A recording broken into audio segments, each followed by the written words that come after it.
Atubaniriza mwenna mwebali kubeerayo ng'olengera mu maaso awo pulogulaamu eno sinzijje ku intaneti wabula ye mutabani wa Mole Namatovu mirundi kati gwada alina kyabuuza abantu baatugambye wamenyese bakusomedde oli bakuwanise oli kukanula bantomedde naye nze bintu byange mbitwala simple naye nga nkyebuuza ekintu kimu emmotoka yavuddewa kubanga motoka za president zadde zakayitawo ne nga ffe tuzivaako mabega nsitambulira ku convoy sibikola ebyo kati ezadde zigenze ekitegeeza saidi yeziva Entebbe yali tayinza kuyitirayo zalo zonna emmotoka eziraga Entebbe zabadde mu jaamu nga zipaakinze nga teri muntu alina bwongaaga nti nzisala kubanga zadde zituuka eri waggulu ekitegeeza nga teri muntu ayinza kugamba nti nsazeewo emmotoka zino nzisala omulundi gumu yalikomyewa ebadde takisobola kakati ne bwe yali badde nga alina amakubo gavuddemu gano era bwe yali yingidde mu Lwentebbe yali badde akolaki yali badde era agenda Kampala anti waliwo ekibaati kati yafuddewa nange kyeneebuuza wabadde olizana nga nva Ntebbe njolekera round about ye yajjidde mu layini yange mwennyini adde e Kampala adde Entebbe nga nze nva Ntebbe kati yavuddewa simanyi okujjako kyenatunuliddemu kyokka nti yandiba nga kuba yabaddemu n'akawala kisoboka okuba nga bayina ekifo mwe beggalira oba woteeri nga yabadde agoba kafi butasangawo nga baggale bamuggaliremu. That's another explanation. Ti bayina meeting zaabwe yabadde alashinga kawala era tekavuddemu kabadde katya nnyo naye eggume lye yalaze ayinza okubaako ekirala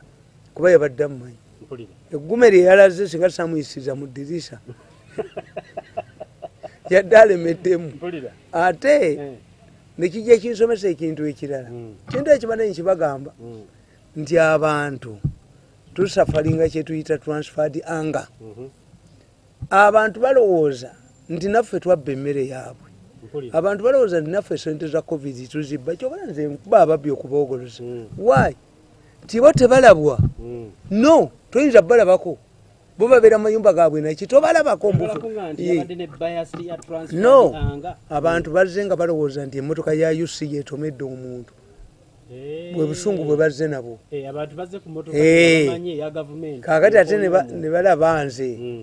kakati bwe balabye nze kakati ate attitude n'ekyuka ate baagala okukuba ono tibamafiya babadde bakuguze ottoono naye nga tulina kyetuyita transferred anger. Abantu bwe batutunulira balowooza nti ffe tulidde ani alidde ensangi. That's why me when it comes to corruption don't tell me bano balina amayumba ebweru baguza amayumba ebweru balina sente ebweru bajja kudduka ffe batuttire wano ng'embwa saafunyemu kazibu naye nze era ekintu abantu kye batamanyiiko many people ask why is this man not reconcilable. No sisonyiwa lwa nsonga abaana bano balina olugezigezi mafiya yo bwebeera eyina apahandi kuggwe yefuula ya kitalo nti tugende tumugye ku TV tugende tumugyewa tugende kati ate bagenze wa president bawandika lipooti mbw'ate atutta ku social media nedda tijja kuyimirira kubanga kirimu akitakula nga luli sibakuba butambi bumalayo kakati olw'obujozi bwammwe kati kambakubire dda teri tajja kundagira ekyo tikiriiyo tajja kundagira anti bo obujozi bwabwe tibwe bakujja mu kifo ne bayisaawo ssente gwe mbwanga bakajuga koliddira n'okwata ekifo kyabwe n'okituwala ekya gavumenti ogenda kufuuka mbwa bakube bukubi bakube badduke ensi yabatamwadda balinze kabiriiti kukoleera saawa eno bagamba nti ku social media nayo bakulumbe bafunye wa intelligence n'akola report mirundi ebyama bya NRM abyogera luli nali mbyogera ne bwe mba mbyogera luli nali mbyogera naye nobabuuza abasajja naye mwe mwalya mmere ki? How stupid are these people? Didn't you think mwe mwali mulowooza nti nze nyinza okuyita Kaliisa kyagamba mbu tone down nga mulidde biliyoni za ssente mugenze mugundi mwogere tewali toning down mwe mujje mu kiŋŋambe njagala Diana oba kyenji mujje mu kiŋŋambe mulabe omu bwavaawo nga mulamu. These people abantu baga nti I lose my temper naye ekintu ekyo kitegeera nti bamaze okulya biliyoni zaabwe naye teboogerwako nalyako ewammwe emmere nga nsoma sikukuba enyondo nenkwasa omutwe bayina obujozi mu mutwe nti teboogerwa kunaaba emmengo oba tewagera byaffe kuki ofuga mutwe gwaniggwe. These people bayina okukyusa mental thinking nti arrogance toyinza nebwoba okiwoga otya toyinza kuddira musirika kabaka naga nti kabaka ayisa omusiraamu amwokera embizi walidde biliyoni zo nozirya nogula amayumba toyinza kunereegamu mbusijja kwogerako ekyo tekiriiyo kisoboka kubanga bwe mpulidde kateepu kaabwe bali frustrated. They are frustrated people. You see, abantu bano mu bujozi bwabwe bafa emitwe tukita kappa mentality. The moment the arrogance turns into kappa mentality, omuntu oyo aba mubinya asaana kufa. Aba takyalowooza mu society kandeete basi zange butodanjijjewo naye abaana baabano batutte bano obawadde emirimu kufamuyo bakamaama taago. What will happen to their children and family? Y'omutwe gwe gumulowoozesa nti ye kati ye kapa kasita otuuka kweyo levo ne bwaba mukulembeze agwa omuntu yennyini alina okuba na tukiyita empathy anti ndeeta basi zange boba nembwa ziragibwa boba nobalaka nedda ye abalala bonna mbwa kati ye kapa abala mmese kasita mutandika okulowooza bwe mutyo se omuganda akubuuza nti oyagala kukolera kino buzaale ki nkuwe sente wakoze eki. So there must be responsibility nti this man he shared with us netumuwako miliyoni 5 tie niraba atatukuba bano bwe balya mbuto I'm not the type. Anti kati mbakubye kakati badduka nenda kuno temujja kudduka muteekeyo kabina kuno temudduka tewali ajja jijjawo taliyo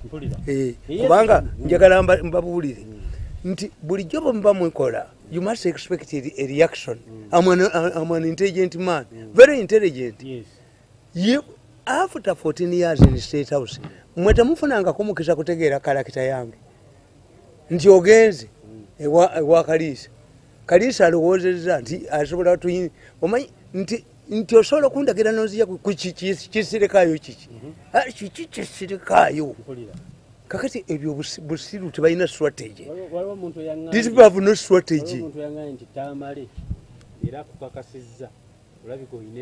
Ate eryaki ndiyo ndirina ng'oggyeko ekyemmotoka. Among all people who have died accidents, why always you? Gwe buli ekikutuukako tekigenda no katonda kyayina kyayagala nkole era the moment I deviate bwendi mu nsi muno Sawulo yafuuka Pawulo nga katonda yayagadde naye the moment today I dine with the mafias ate mba mubi nnyo nfa n'okufa mu nnaku ntono mba nfudde bwayi ne katonda nteddewo mission eyo kubanga what these people don't understand eggwanga tebategeera tebalina future obwongo bwabwe bwafa sente zabutta tebalina future tebalina public relations okujjako obujozi bwokka obubawunya mu mutwe ne mu mpale eno mafiya tetegeera nti oyo omwana omulinzi alowooza nti yasobola nadde eno omujje ku mpewo omujje nedda olunaku lwo lw'okukwata bye wabbye n'okutunda buwoteeri bwo n'akajiiko bakatunde mu nju weebuli nti kati ono omwana wa New Vision nayo nakubya abaganda n'abamalawo nakuba abaganda nti asobola okubeera wano n'abeera ku faamu ye egendi kakiri nti n'okuba St Lawrence n'omukuba n'omwonoona mu bukeddewo kubanga ozimbye ebizimbe enanziga St Lawrence agwe abaana obatwale nti oyo naye omwana oyo alowooza nti bwe yeebaka ewuwe tuweze strategy alowooza bwe yeebaka ewuwe ne yeebaka nti ayinza okusigalawo wano tasobola no has run away in fact nti amagezi gembawa bali badde batunda obugagga bwabwe ne balilocating oba South Africa obawa kubanga basooka ne balowooza nti balina amawulire buli omu bamusilensinga ne balowooza nti buli muntu yenna asakambinga nti antwale nalinjo boyo omwana mutte media center agani agikoleramu nalinjo kutta mutabani wakajiji yali tamanyi bali tabamanyi bwe nabakyawo I'm telling you how can you humiliate me to that level wasoma kigu nedde obuvuko obwasoma ki kati bo bali tabamanyi bwajje mu news nenjoko bomuntu ogono obugalubindi abantu bakusiimye eggulo olwa analysis gye wakoze ku ebya electoral commission n'obagamba nti ono omusajja gwe baateekayo neba opposition tebasobodde kutunulamu nti akalulu kayinza okunalufayingibwa bwofuna candidate alimwensa ekyo abantu anti kyegambye nti we were told court Mbabazi yagenda mu court koti nekiriza negamba tetusobola kuyiwa kalulu naye temuddangayo okukola akalulu akalala nga bino tembikoze tebinakolebwako kakati ekyo nakyo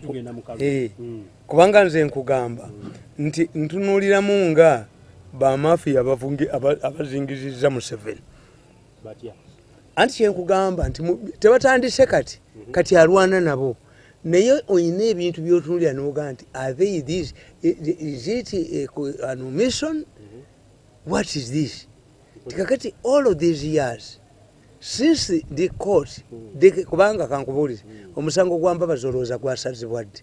omusango gwa Mbabazi kakagwa you cannot say 2 years ago omusango gwa Mbabazi alina okubaye nga yaguwaaba immediate after elections why Mbabazi yali mugezi Mbabazi yayagala okulaga nti tawakanye bivudde mu kulonda naye abalamuzi okusalawo nti okulonda okujja kubeeremu bino na bino baali bategeeza nti okulonda okwateekebwamu okwaliwo nga kulimu bino na bino tekwali kwerufu naye tebakyogera openly kakati palamenti kuba Mbabazi abalamuzi baali bamwagala baali baagala mumuzimba ti ekimusudde reefu era Besigye ekyo takirowoozangako ono kyeyafuna kuba they come from 2 different issues Besigye overestimates himself ti Besigye yajja na personal vendetta Besigye yagala kuyiwa kintu kyatasobola kuyiwa mu Uganda tasobola anti kanedda anti kankubuulire kambabuulire mu Uganda abantu ba Uganda okujjako bano abababbye ne babajonyesa noddira amata gwogayina ne basaba kalantini nga gwogayina ne baddira ennyama nga gwogirira buli wamu wayingira eba monopoly ne bawayirira abakinjaje nti bate agende ebweru ennuni nejja yonna ennyanja ne bagiwamba ne bakuba abantu babajja Ugandans have been surviving the bad government because they have been employing themselves in the informal sector. Exactly. Abantu babadde ku butale. Yes. Abantu bali ku butale bikyebyo. Kati whoever touches the border omusajja n'aleeta basi z'omugagga omuzibu. Nono omukyala abadde aleeta ezize butodde evemu obaliise eki. Neddo singa tabadde Museveni singa tukkiriza ne bakiri wamu ne babakwatira wano obujonzi ne bubagwamu. Ne babukubako ebipiira. Kubanga you must think nti abantu bano beyiyiriza taxi mwata UTC UTC collapsed under this government which was created by Amin waliwo peoples ne UTC 75 the Minister of Transport then was the current Prime Minister Lugunda yes nga UTC ne bajocha kakati in absence of a government parastatal in charge of transport ababutoda ne bajja abantu babulijjo ne bateekamu nabono sebo nannyini buyinza bwajja nakikuba nakiteeka wali naleeta baasi meya wa Kampala. Meya wa Kampala tali mulongo. Kaakati ne bagoba abatakisi ne balumba obutale batunda ettaka ng'oyo omwana ye minisita wa Kampala. They created a mass of unemployed people. Museveni yabawonera watono. Besigye yasembayo okutuwangula mu Kampala n'obululu 1,400. Besigye mu 2016 yatukubye n'obululu 17,000. Yes. Yatukubye n'obululu 17,000. Okuva ku 4,000 bakansala bonna baali b'NRM. Bakansala bonna baali b'NRM. Naye today balimu bameka. Omwana oyo nga ye minisita wa Kampala yaliko ekibuga akisse.